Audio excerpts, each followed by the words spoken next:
Hai, halo, selamat datang di channel Pak dan BP SMP. Jangan lupa like, subscribe, dan nyalakan loncengnya ya. Nah anak-anak, karena kita masih dalam masa pandemi COVID-19, jangan lupa untuk sering mencuci tangan menggunakan sabun dan air mengalir atau menggunakan hand sanitizer. Jangan lupa untuk memakai masker ketika keluar dari rumah.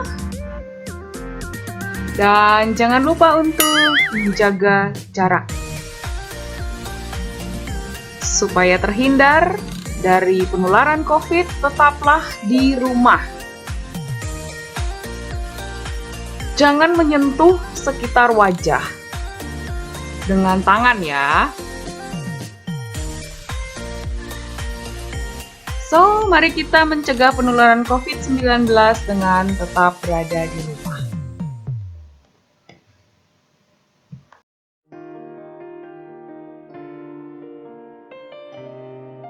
Akan membahas materi dari kelas 8 di bab 8 juga. Judulnya setia beribadah, berdoa, dan membaca Alkitab.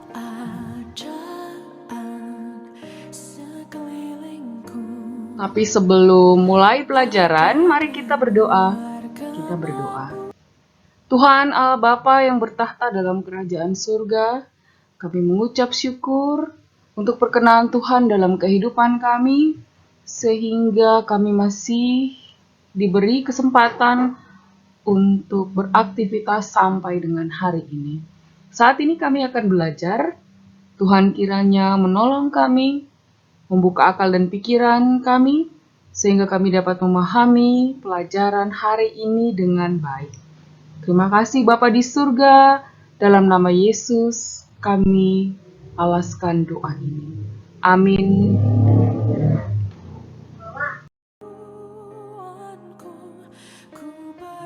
Tujuan pembelajaran yang akan kita capai dalam pembelajaran kali ini adalah yang pertama, memahami makna beribadah, berdoa, dan membaca Alkitab. Kedua, bersikap setia dalam ibadah, doa, dan membaca Alkitab sebagai wujud hidup orang beriman. Sekarang silahkan kalian simak video animasi berikut ini.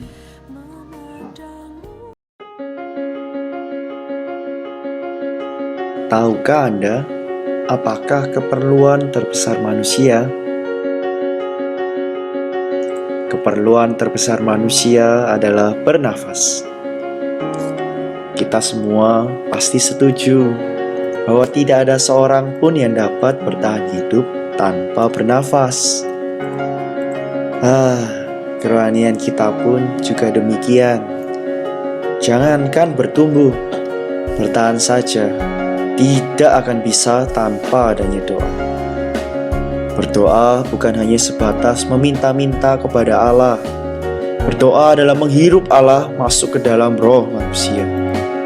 Di dalam 1 Tesalonika dikatakan bahwa manusia memiliki 3 bagian: tubuh, jiwa, dan roh. Tubuh adalah bagian paling luar yang dapat dilihat dan disentuh. Jiwa adalah bagian di dalam batin manusia untuk berpikir, merasakan, dan memilih. Lalu bagian yang paling dalam dan tersembunyi dari manusia adalah roh. Melalui roh ini, manusia dapat berkontak dengan Allah dan menerima Allah. Dalam Injil Yohanes dikatakan bahwa Allah adalah roh. Karena itu dia bisa masuk ke dalam roh manusia. Sama seperti ketika bernafas, manusia menghirup oksigen ke dalam tubuhnya. Berdoa pun demikian, yaitu menghirup Allah. Karena itu, manusia tidak dapat berdoa seminggu sekali atau sebulan sekali. Jika demikian, manusia akan jauh dari Allah. Apa maksudnya jauh dari Allah? Ini berarti manusia tidak mendapatkan Allah. Dan Allah tidak mendapatkan manusia. Satu-satunya jalan bagi manusia untuk mendapatkan Allah dan membiarkan Allah mendapatkan manusia adalah berdoa. Efesus pasal 6 ayat 18 mengatakan, dengan segala doa dan permohonan, berdoalah setiap waktu di dalam roh. Hanya dengan berdoalah, manusia bisa hidup dan bertumbuh dalam penghidupan rohaninya. Tuhan, doa adalah nafasku. Aku mau hidup dan bertumbuh melalui berdoa setiap hari dan mendapatkan dirimu. Amin.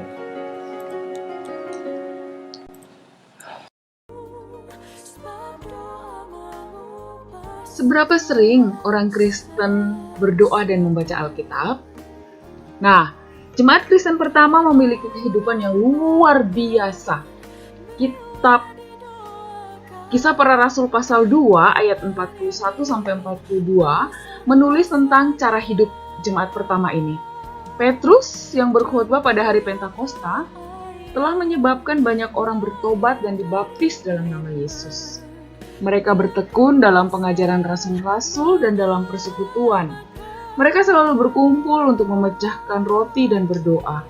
Tidak hanya beribadah, berdoa, dan membaca Alkitab, tetapi mereka juga saling menolong tanpa pamrih, terutama bagi mereka yang berkekurangan.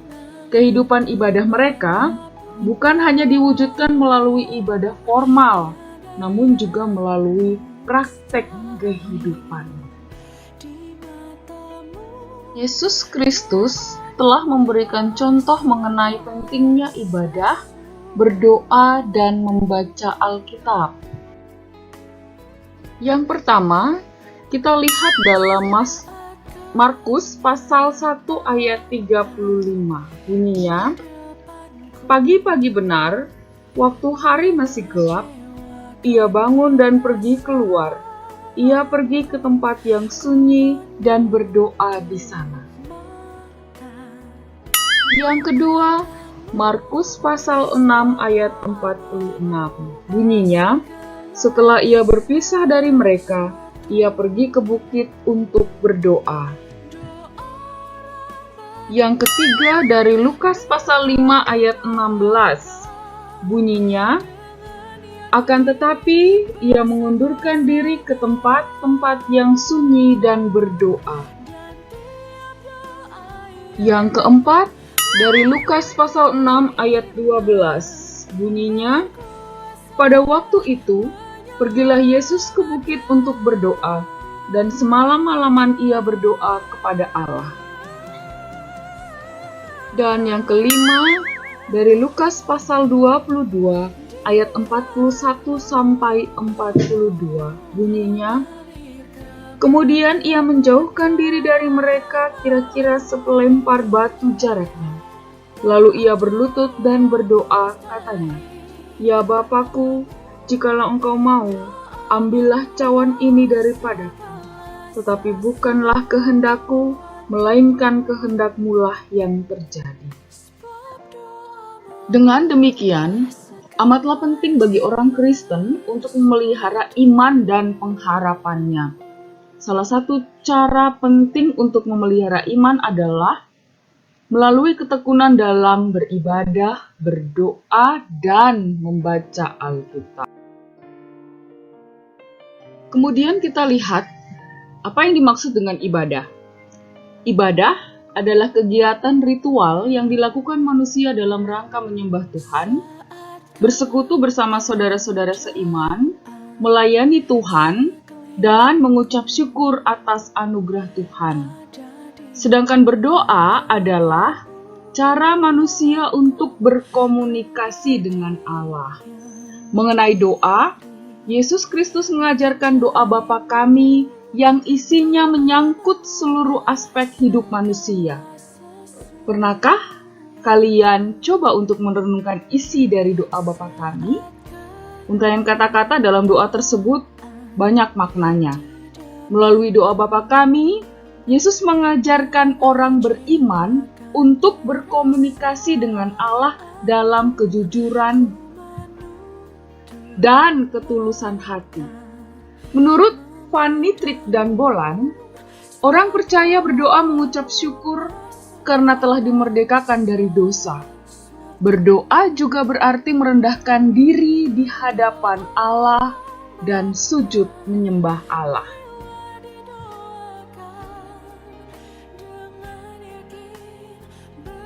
Ada beberapa alasan mengapa orang Kristen harus setia beribadah kepada Allah, setia berdoa, dan membaca Alkitab.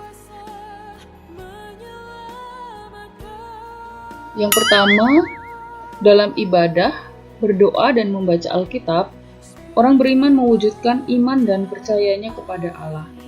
Bahwa Allah yang terlebih dahulu datang kepada manusia, Allah menyapa, Allah mencari, serta menyelamatkan manusia. Allah setia pada janjinya, maka orang beriman pun harus menunjukkan kesetiaannya kepada Allah, antara lain melalui ibadah. Yang kedua, kesetiaan beribadah, berdoa, dan membaca Alkitab menghasilkan pencerahan hidup. Ibadah membawa makna perubahan dalam diri orang percaya.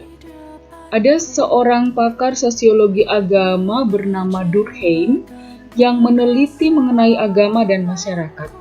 Dalam penelitiannya, ia menemukan bahwa ada kaitan antara kebersamaan dalam ibadah dengan eratnya kebersamaan dalam kelompok masyarakat beragama.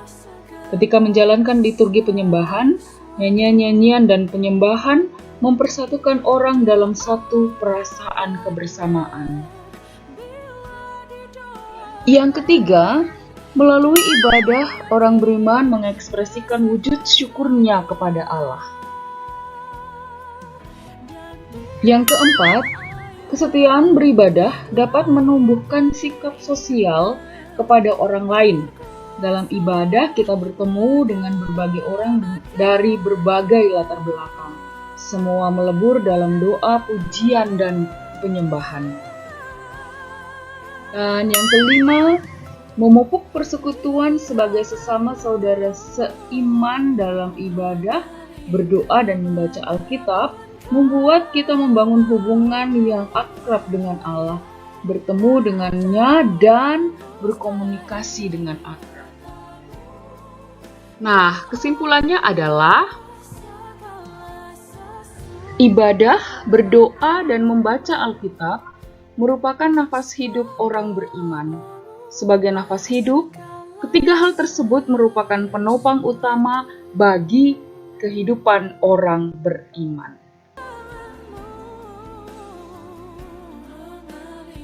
Nah, anak-anak, untuk mengakhiri pelajaran kita hari ini, mari kita berdoa.